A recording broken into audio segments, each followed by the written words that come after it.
just this day I was thinking of hiring a Fiverr guy from India and teaching him my entire method. That's what the guy does that I showed you. What do you think of that? I don't think that outsourcing is unethical. Okay, let's say I go through with it. Like I outsource my videos to an Indian guy and I pay them, what, €3 per hour? I don't think that outsourcing is unethical. Literally, you are giving a job to a person. So that's how, again, economy works. And I can see your vision on the unethical part of it, that you are not paying enough, right? But for them, for that specific standard of living, it's enough. And of course, you can also use AI and everything to like actually adjust the rough estimate, like how much is an actual hourly wage, for example, for a certain job or for a project. Like if you can see what is the minimum wage and what is the actual wage that most of the people are getting for that same job, you can kind of like choose. And I don't think it's unethical. Yeah, or I could also offer them the deal 50-50, and so their pay would scale with performance. But that would eat into my profits more.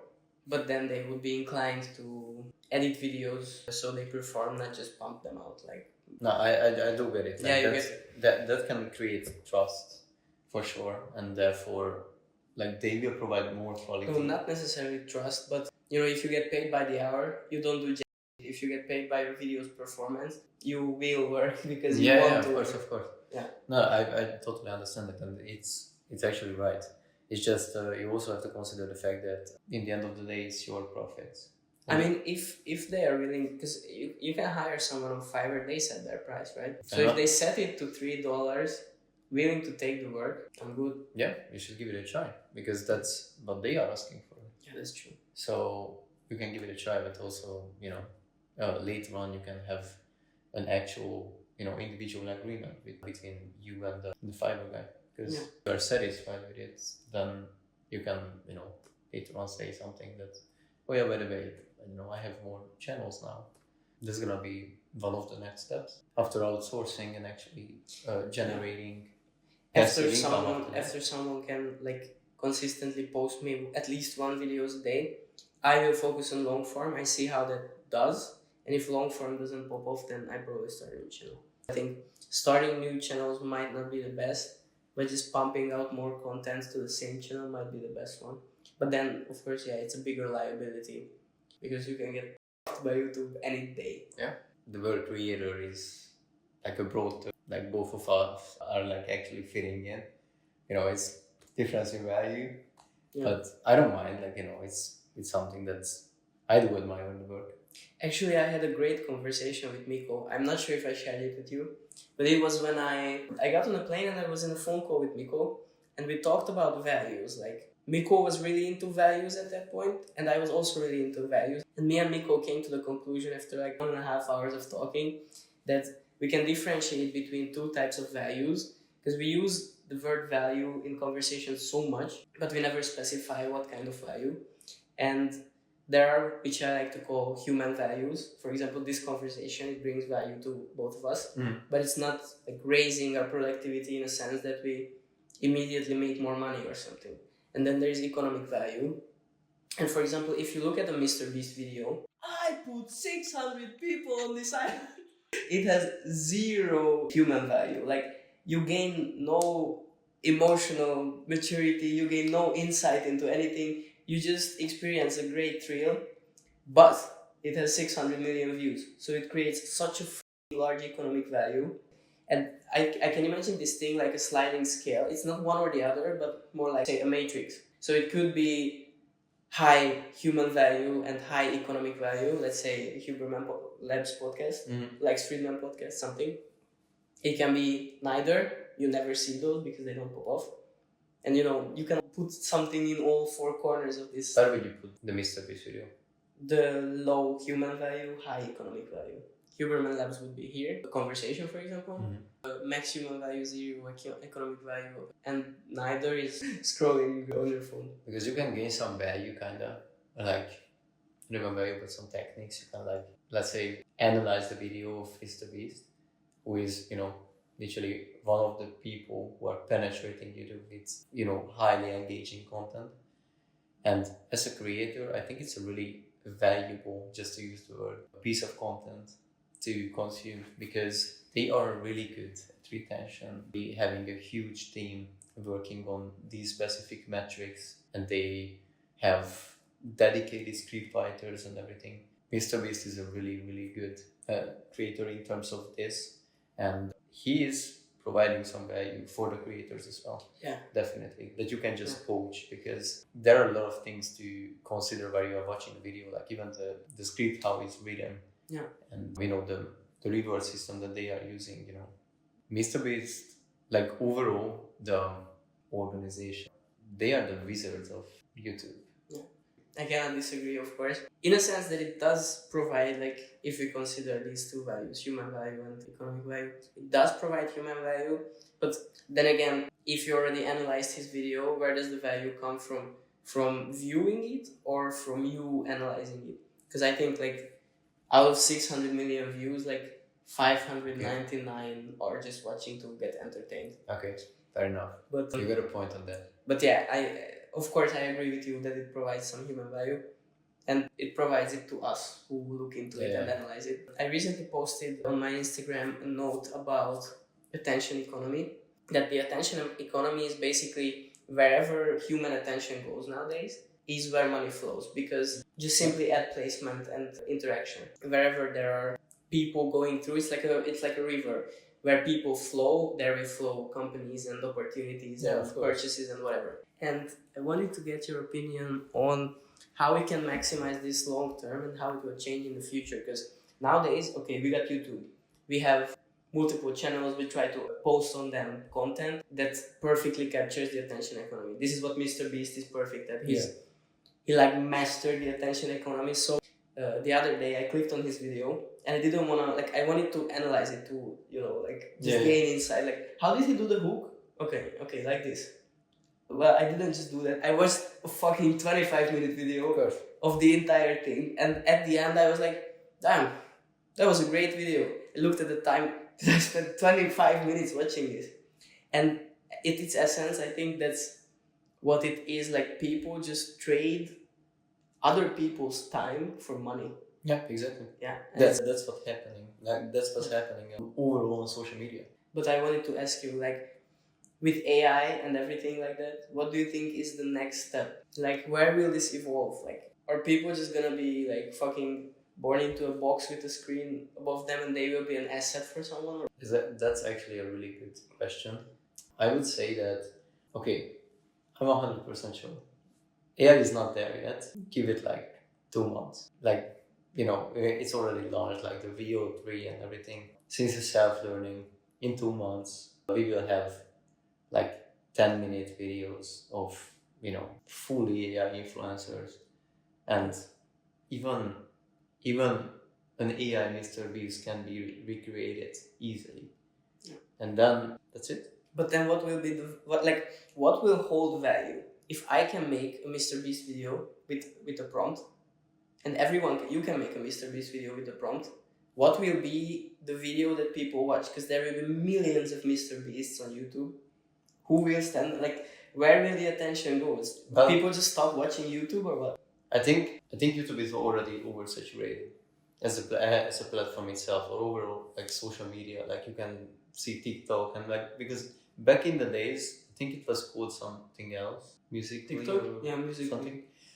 That time it was really easy to, like, go viral because there were, it was a new thing. And when it's a new thing, you always have more space to grow. If you think about it, if you're adding the AI content into the equation with the endless content that we actually already have, that's gonna be created. People call it AI slope. Yeah, that's a professional term. Yeah, I didn't know that, but, like, it's actually pretty accurate. So what's gonna happen probably that all of these social media platforms will eventually just die because, like, people will just lose interest after some time. Yeah. So the thing is that I'm always using a lot of disgusting linking words. So but I also do that. Yeah, but it's it's just like just breaking the flow of the conversation. Sometimes it's bad. Yeah. Especially that it's being recorded, probably because of the stage fright a bit. I don't know. Yeah. I had a school teacher who also said, it was so annoying. Like, she was teaching, and she was like, so this right here is literally between every word she said it, but it's unconscious, so probably but you can train it, I think, but it's hard. yeah, but if you think about it, like sometimes it's good to like listen back to your voice, and then you can kind of see the mistakes that you are making by your having a conversation with somebody. And I think it's really good to do that. Yeah, but in front of the camera, you also act different. Yeah, I know. I really have to concentrate most of the time. Just because of CB, I already have like quite a lot of experience standing in front of the camera.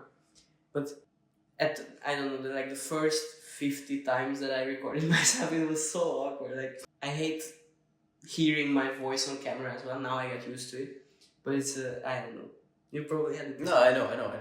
Like, I used to have it as well. It's just, for me, it's like I always have this, like build character in front of the camera.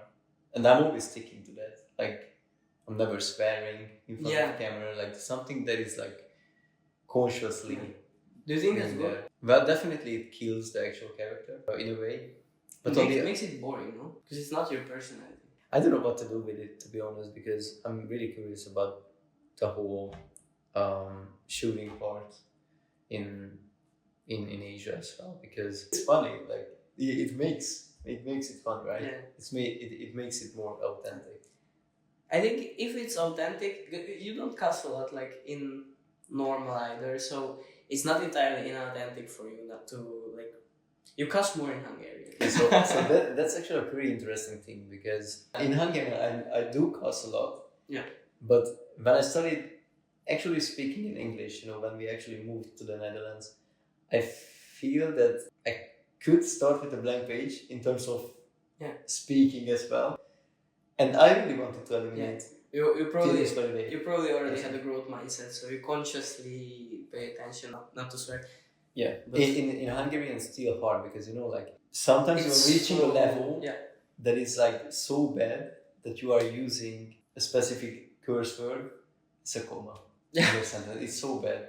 And to be honest, there were some years when I actually reached that part, and then I subconsciously I tried to like pay more attention not to say that, especially because like even in actual formal settings something could slip out or something, and that's really inconvenient, and not even inconvenient, like also it's just like that's something that you shouldn't do, right? That just kills your character and ruins your first impression. But I certainly have a certain level of stage fright till this very day, I think.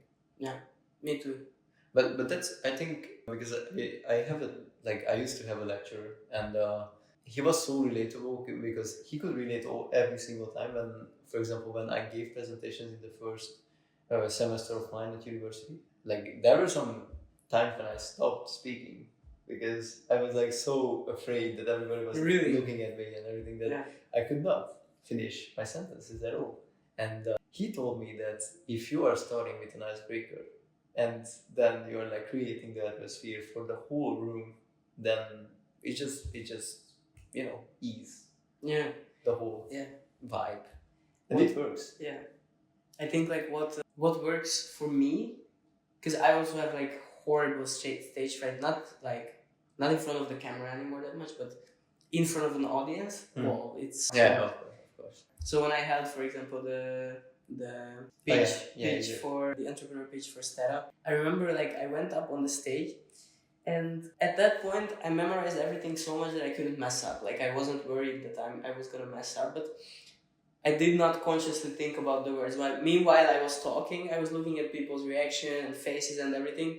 But the main thing that people mess up, I think, is being stressed on delivering something. Like, you want to give the audience someone, you want to make them not see that you're performing. And that's the part that you mess up, because if you stay authentic and if you stay like joking, if you smile, if you look at them, then you come off as way more prepared, even improvising, than if you prepare everything and stick to everything perfectly. You have to study your ass off until you get on the stage, but once you get on the stage, forget everything, because what matters is your vibe that you give off. Yeah, and also confidence that you are showing, for example, but you are completely right on this one, especially because I don't know, I just witnessed something that there was one lecture of, I don't know, I think it's finance or sales or something, but it doesn't really matter. And it was so funny because the guy started off by dropping the microphone, and it was like it could have been great, right? Yeah. And that's something when you're like losing all the aura, right? The aura points. And he was just picking it up like, oh, did you guys see anything? I didn't. So he just that was us because then he just like started with like, I don't know, with high level confidence. I loved it. Yeah. It's so cool. But if you imagine most of your classmates, if someone would do that, they would be like, I'm sorry. Where was I? Yeah, and then there is that like so, high note. Like, so bad, yeah. Yeah, so the thing is that that's the way to handle it, yeah. I think he did it on purpose, to be honest. Yeah? Yeah, because I think, I mean, if you think about it... Icebreaker, that's smart, yeah. that's smart. And on the other hand, he actually pulled everybody in. Like with that move, everybody listened to the following. Oh yeah, that's true. Is this, who was this? It's a guy. Oh, okay. Yeah. And he is like a mastermind at this. I thought he was like serious, like, I don't know, like stand-up or something, because they usually do these type of things. Yeah, but but that's something that, for example, comedians, you know, they don't even have to stage this. Yeah, that's true. Like sometimes they are just doing something, yeah, just asking something from the first one. It works. Yeah. So it's good. And definitely like icebreakers can be like lifesavers. Yeah. Okay, that rhymed. Oof. That's cool. It's a hard sentence. That's a sentence that I should put on the fridge. Like. Yeah, but I have this note on. I didn't call it maximalism, but like this need for optimization or perfectionism. Right? Yeah. I was thinking about like, isn't that the same thing? To be honest. I think so. Yeah. But yeah, the perfectionism. Perfectionism, yeah. So I was thinking about. I have this tendency, but I know you also have it because you mentioned it to me before that. Whenever you edit a video, you know what it's like when it's perfect. Like you don't know how it's gonna look yet, but when it's done, you know it's perfect, and then you get the reward like in your mind that okay, it's perfect for me, so I'm satisfied. Yeah. But what is perfect for you is not perfect for the viewer. So there are two ways to edit videos and make art. I think it's either optimized for your satisfaction and then you make what's called art. That's what artists do. Exactly. Or make it for the viewer and then you can make it economically successful things. And I struggled a lot with sacrificing my own satisfaction because as I started out editing videos as an artist, kind of, if I can call myself that. I do get it, like in an artistic way. Yeah, in an artistic way for enjoyment. But then when I switched to like YouTube shorts creation, then I had to like throw all of it away. I think my own videos look disgusting. I hate them. But that's what the viewers want, so that's what I have to give. I kind of got off topic here, but that I kind of got off topic here, but that ties into the topic of perfectionism. But how I solved this issue, how I started to manage it, is that of course you hear about these things like the Pareto principle, the 20-80 rule, of course, everyone heard about it, but it's much harder to implement it in action. And the way I solved it is I consciously pull myself back from the flow, which is disruptive. Like it feels bad. I really like carved this conversation on the topic of video editing, so I'm gonna keep using that. If I'm editing a video and I spend 30 minutes on that video and I know that I'm still not done, then I have to pull back and put it away, get out of the flow, and then come back and look at the most critical parts. Okay, are the main cuts good? Are the main shots good? And you know, I could adjust the frame like 2-3% adjustments, and I could make the text stroke a little bit better that would satisfy my creator needs. But that's not what the important part is. Yeah, exactly. So I think the generic answer to how to manage perfectionism is don't be a perfectionist, but it's much harder said than done. And of course, it has to be with all the principles that we already discussed in learning, with spaced repetition, retrieval practice, these things that you have to make it a conscious job in yourself. I have to spend less time on editing, or I have to be less maximalist, and then every day doing a little step towards that will take you there. Mhm. But yeah, I was yapping a lot. So what do you think? Okay. In my personal opinion, perfectionism could be a good thing. So actually, I have a pretty similar opinion on this one, just like you do. But I do agree with the fact that it's a Edged sword. it's a double-edged sword because it gives you a lot of stress because it consumes more time than it should be. But on the other hand, while you are striving for being perfect, you can learn a lot, and you can also enhance your skills as well. So you are kind of using your time for your own good.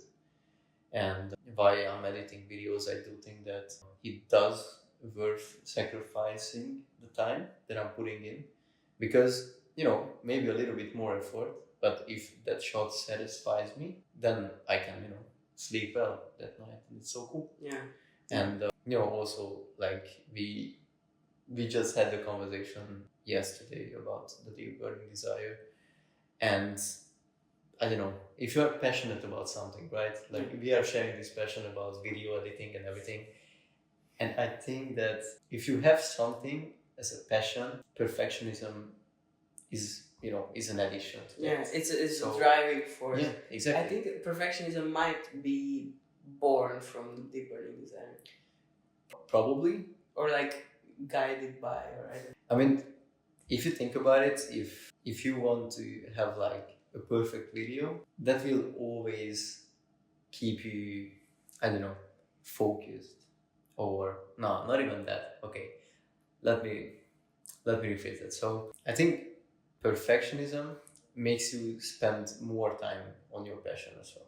So because there will be a lot of errors that you have to kind of solve on spot, and I think it's a really good. I don't know, like it is a journey, right?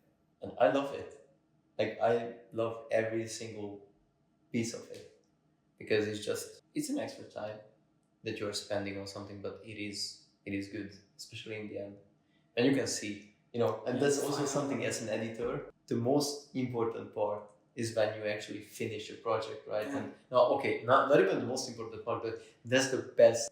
Like that's the best feeling. Yeah, when you export it out. When you export it and when you share it to other people, especially to people that you care about and you are seeing their reaction. Yeah. Exactly, and you are interested in their reactions and their feedback, and that's the best feeling, I think. Did you see that 5 came out? GPT-5? No. It came out like today, like fucking 24 hours ago. Really? Yeah, it's insane. Okay. If you go into ChatGPT and check it, once you stop the... Wait, I can actually show it to you. But it should be insane already, right? What? Insane? To using ChatGPT. Smartest, fastest, most useful model yet. If I ask him... God damn. Can you tell me what ChatGPT 5 is different from the previous version and what the largest improvement has been? GPT-4 tends to have a better understanding of context and more nuanced responses. It also handles complex queries more effectively and has improved reasoning capabilities. One of the biggest improvements is the ability to stay consistent over longer conversations and to provide more accurate and relevant information. Overall, feels more intuitive and reliable. I still can't get over the fact that he breathes into your ear. Yeah, it's so crazy, but insane. But yeah, I think the main improvement was that he can hold information in his mind longer. So throughout the conversation, you can refer to like specific things you said he said, and it's gonna be better. Less hallucinations, I think. I already summarized it 2 times. But it's so funny because like I think I used it yesterday and like it already had this new feature with the ChatGPT 4, but like it can chuckle and it can laugh. No. There's no way. That's fucking creepy.